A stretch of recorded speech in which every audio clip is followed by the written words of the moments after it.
ठीक है।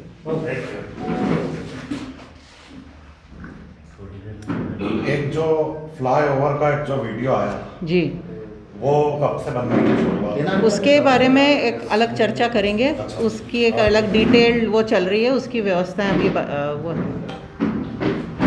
राजे, क्या नई योजना आ रही हैं? आप कुछ योजनाओं के बारे में बात करने के लिए आपने सबको बुलाया है। जी, नगर निगम द्वारा रीडेंसिफिकेशन स्कीम में हमने प्रस्तावित किए थे कुछ विकास कार्यों को, और आज बताते हुए बहुत खुशी हो रही है कि मुख्य सचिव द्वारा कल की तारीख में इन्हें स्वीकृति प्रदान की गई है।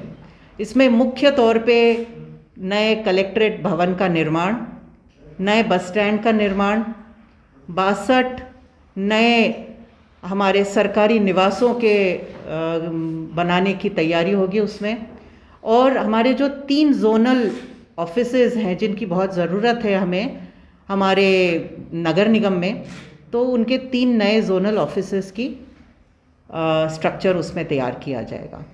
तो ये 4 बहुत ही महत्वपूर्ण चीज़ों की स्वीकृति मिली है हमें, और एक ऑडिटोरियम भी मांगा था, अभी उसकी स्वीकृति पेंडिंग है, पर ये 4 चीज़ों की स्वीकृति मिली है। हमने देखा था कि कलेक्ट्रेट के लिए सभी ने बहुत मांग करी थी, बहुत कलेक्टर्स आए, उन्होंने इसे नया बनाने की कोशिश की। जैसे हमने नगर निगम की इस नवीन बिल्डिंग को बनाकर लोकार्पित किए हैं, मैं मानती हूँ कि 18 महीने से 2 साल के भीतर हम ये बनाकर और लोकार्पण कर पाएंगे। इसके लिए मैं माननीय मुख्यमंत्री जी को बहुत बहुत धन्यवाद देना चाहूँगी कि विकास कार्यों को किस तरह से क्रियान्वित किया जाए, किस तरह से लोगों को सुविधाएं उपलब्ध कराई जाए, इसके नए नए उन्होंने रास्ते निकाले हैं, और उसी के तहत ये रीडेंसिफिकेशन स्कीम का उपयोग करके हम लोग देवास में बड़ी सौगात देने जा रहे हैं। राजीव, ये स्कीम कैसे काम करती है? इसमें ये क्या प्राइवेट पार्टनरशिप होती है? ये स्कीम में कुछ सरकारी लैंड डेवलपर को दी जाती है, और उसके बदले में वो डेवलपर सरकार को उस वैल्यू का डेवलपमेंट करके देते हैं। उज्जैन में जैसे राजीव कलेक्ट्रेट जो ऑफिस बना हुआ है, वहाँ सारे डिपार्टमेंट सारे विभागों में बने हुए हैं। देवास में अभी लोगों को भटकना पड़ता है, कहीं किसी कॉलोनी में जाना पड़ता है, कहीं कहाँ जाना पड़ता है, तो कि यह कलेक्ट्रेट ऑफिस बनने के बाद सारे विभाग सभी एक ही जगह संचालित होंगे। बहुत व्यवस्थित तरीके से इसका निर्माण किया जाएगा, इसकी प्लानिंग की जाएगी, ताकि इसे हमें अगर बनाना पड़े तो हम एक मंजिल से ज़्यादा मंजिलें लेंगे। जिस तरह से नगर निगम का भवन बना है, सब व्यवस्थित तरीके से वहाँ पे सब डिपार्टमेंट्स काम करते हैं, वैसे ही हम पूरी कोशिश रहेगी कि इस नए कलेक्ट्रेट में भी सभी डिपार्टमेंट्स को उचित स्थान दिया जाएगा, उचित जगह दी जाएगी, उनको जितनी ज़रूरत है उतनी स्पेस दी जाएगी। लोगों का ट्रैफिक है, लोगों का आना जाना है, आवक जावक है, सभी चीज़ को ध्यान में रखते हुए नए कलेक्ट्रेट की प्लानिंग होगी।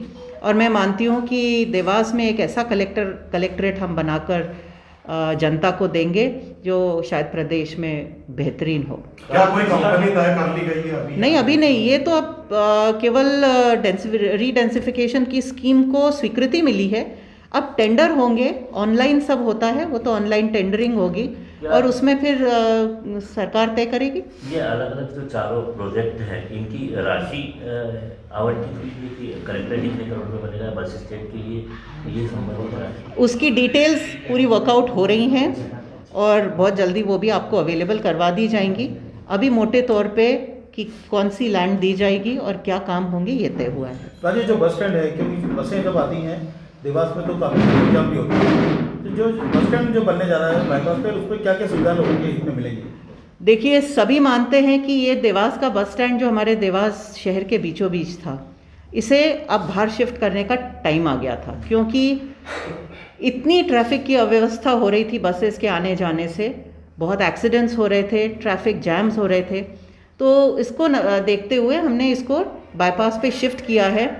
बाईपास पे अब जो नया बस स्टैंड बनेगा उसमें व्यवस्थित तरीके से बसेस को खड़े होने की स्टॉल्स बनेंगी, वहाँ पे प्रॉपर मार्केट बनेगा, एक छोटा सा मॉल टाइप का भी बनेगा जहाँ पे कमर्शियल दुकानें अपने लोग लगा सकते हैं, खाने पीने की व्यवस्था होगी, कुछ रहने के लिए होटल कमरे भी हो सकते हैं, और पीछे बसेस पार्किंग की जगह अलग से होगी, जहां बसेस पार्क कर सकते हैं, अपनी बसेस धो सकते हैं। डॉर्मेटरीज होंगी जहां बस ड्राइवर्स या अटेंडेंट्स को रहने के लिए व्यवस्था मिल जाए, कुछ घंटे का आराम करना चाहें या रात को आराम करना चाहें। तो एक नए युग के बस स्टैंड में जो ज़रूरतें हैं उनको ध्यान में रखते हुए इसका पूरा प्लानिंग किया गया है और बहुत जल्दी आप लोगों को वो प्लानिंग भी हम दिखा देंगे। राजेश जी, कलेक्ट्रेट का स्थान कौन सा रहेगा? यही कलेक्ट्रेट जहाँ है वहीं रहेगा। मुझे नहीं लगता इससे बेटर जगह देवास में हो सकती है कलेक्ट्रेट के लिए। ये बहुत ही उपरोक्त जगह है, सभी को सुविधाजनक है और वहीं रहेगा कलेक्ट्रेट। इतना डेवलपमेंट होगा तो इन सब के लिए अतिक्रमण बड़े पैमाने पर हटाना पड़ेगा, कई जगह बादल के अतिक्रमण, तो शहर के लिए एक बड़ा अतिक्रमण की मुहिम भी जो चलाना पड़ेगी। इसमें अतिक्रमण कहीं भी हटाना नहीं पड़ रहा है आपको। जहाँ कलेक्टर परिसर है वहीं नया कलेक्ट्रेट बन रहा है। एडीएम और एसडीएम के जो निवास हैं उनके पीछे जो खुला मैदान पड़ा हुआ है वहाँ पे स्टाफ क्वार्टर्स बनाए जा रहे हैं। बस स्टैंड हमने बाईपास पे एक सरकारी काकड़ जो खाली पड़ी हुई थी जेल के थोड़े से आगे है, वो हमने ली है जो खाली पड़ी हुई है। वहाँ कहीं पे भी हमें अतिक्रमण हटाना नहीं है, किसी का घर डिस्टर्ब नहीं करना है, किसी की दुकान डिस्टर्ब नहीं करना है, किसी का रोजगार डिस्टर्ब नहीं करना है। आपने बस स्टैंड और नगर निगम जोन कार्यालय क्वार्टर्स के बारे में कहा, हमारे अध्यक्ष जी यही है, उन्होंने शायद क्वेश्चन किया नहीं किया, मुझे मालूम नहीं है। प्रेस भवन के लिए कोई आप हमारे लिए प्रयास करेंगे ताकि? नहीं, बिल्कुल करेंगे। आगे चल के जैसी ज़रूरत आएगी और जैसी आप लोगों की वो होगी बिल्कुल करेंगे। आपने एक जगह पहले भूमि पूजन किया था, वो जगह हमको मिल नहीं पाई और भवन बन नहीं पाया। अच्छा, मेरे को इस बारे में मालूम नहीं है, पर अपन चर्चा कर लेंगे। 3 झोनल के बारे में आप बताएंगे तो थोड़ा सा उसके बारे में विस्तार से बताएं। देखिए, हमारे 45 वार्ड हैं, इनको हमने कोशिश किया है कि 15-15, कहीं 12 हैं, कहीं 13 हैं, ऐसे हमने वार्डों को 3 जोन में डिवाइड किया हुआ है ताकि हर जोन में एक नगर निगम का ऑफिस हो।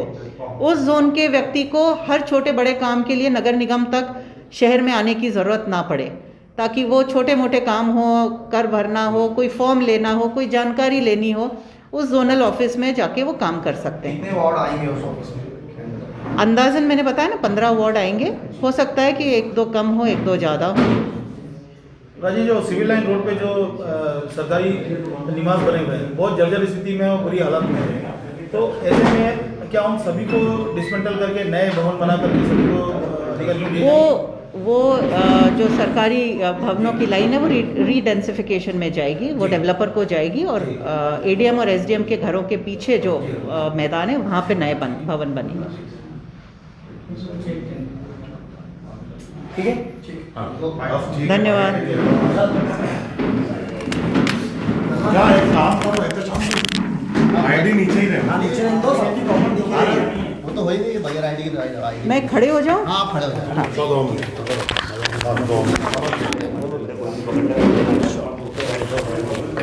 शाम भाई बस वहीं खड़ा रहो। मेरे को चलो पिन लगा लो। आप थोड़ा सा अड़ी रहा है, आप थोड़ा सा ऐसे आ जाइए ना बस। हाँ, मैं टेबल के उधर आऊँ क्या? आराम से लगा चलिए, लो। कोई दिक्कत नहीं। आप मोबाइल आगे मत जाना ना। आप इधर आना चाहोगे? मैंने 10 कवर कर लिया थोड़ा सा आईडी रहा। ये बताइए कि किस तरह की जो विकास योजनाएं हैं और जो नवीन निर्माण होने वाले देवास में क्या कुछ नई जो निर्माण है वो देखने को मिलेंगे और किस तरह की योजना बनाई गई? रीडेंसिफिकेशन के तहत जो सरकार ने स्कीम निकाली है उसके तहत हमने विकास कार्यों की मांग की थी, हमारे प्रस्ताव भेजे थे और वो प्रस्ताव मंजूर हुए हैं कल 4 तारीख को। और बहुत खुशी के साथ मुझे देवास की जनता को बताना है कि अब बहुत बड़े बड़े विकास के कार्य होंगे, बड़ी विकास की सौगातें देवास को मिलेंगी।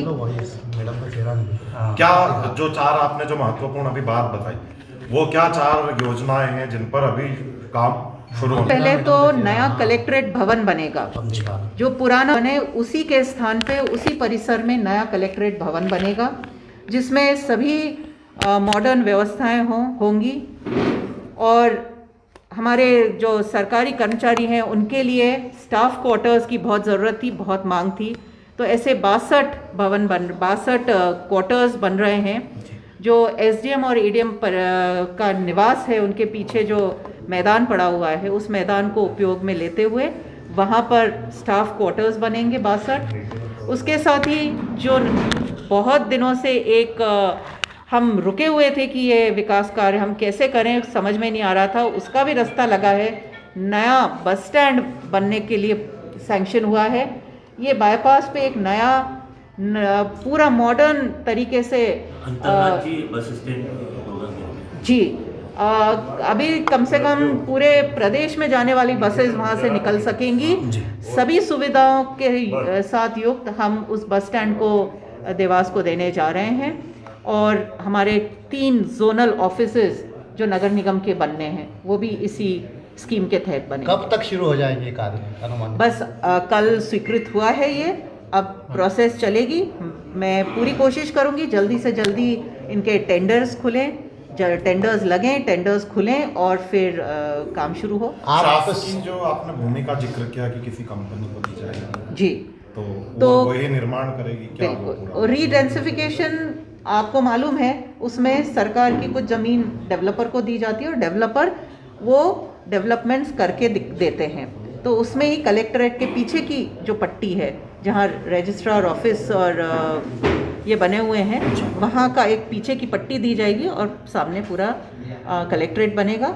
वैसे ही सिविल लाइंस का जो रास्ते के साइड में जो जर्जर क्वार्टर्स हैं, वो ज़मीन दी जाएगी और उसके एवज में ये सब चीज़ें बन के हमें मिलेगी। और इसके साथ ही नगर निगम का पुराना भवन भी दिया जाएगा। ठीक है, एक अंतिम सवाल। अभी आपने बोला था आभार आपने माना सीएम का और कहा कि देवास को इतनी बड़ी सौगात।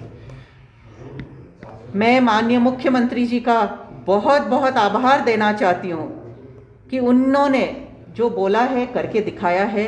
विकास की गंगा बहती रहेगी, उन्होंने वादा किया था। पैसे की कमी नहीं आएगी, अगर पैसे की कमी आती है तो नए रास्ते निकाले जाएंगे जिसके कारण विकास अवरुद्ध ना हो, ये उनका वादा था।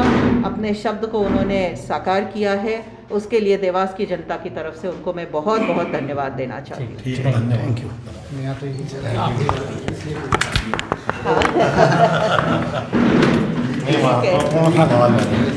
देखिए क्या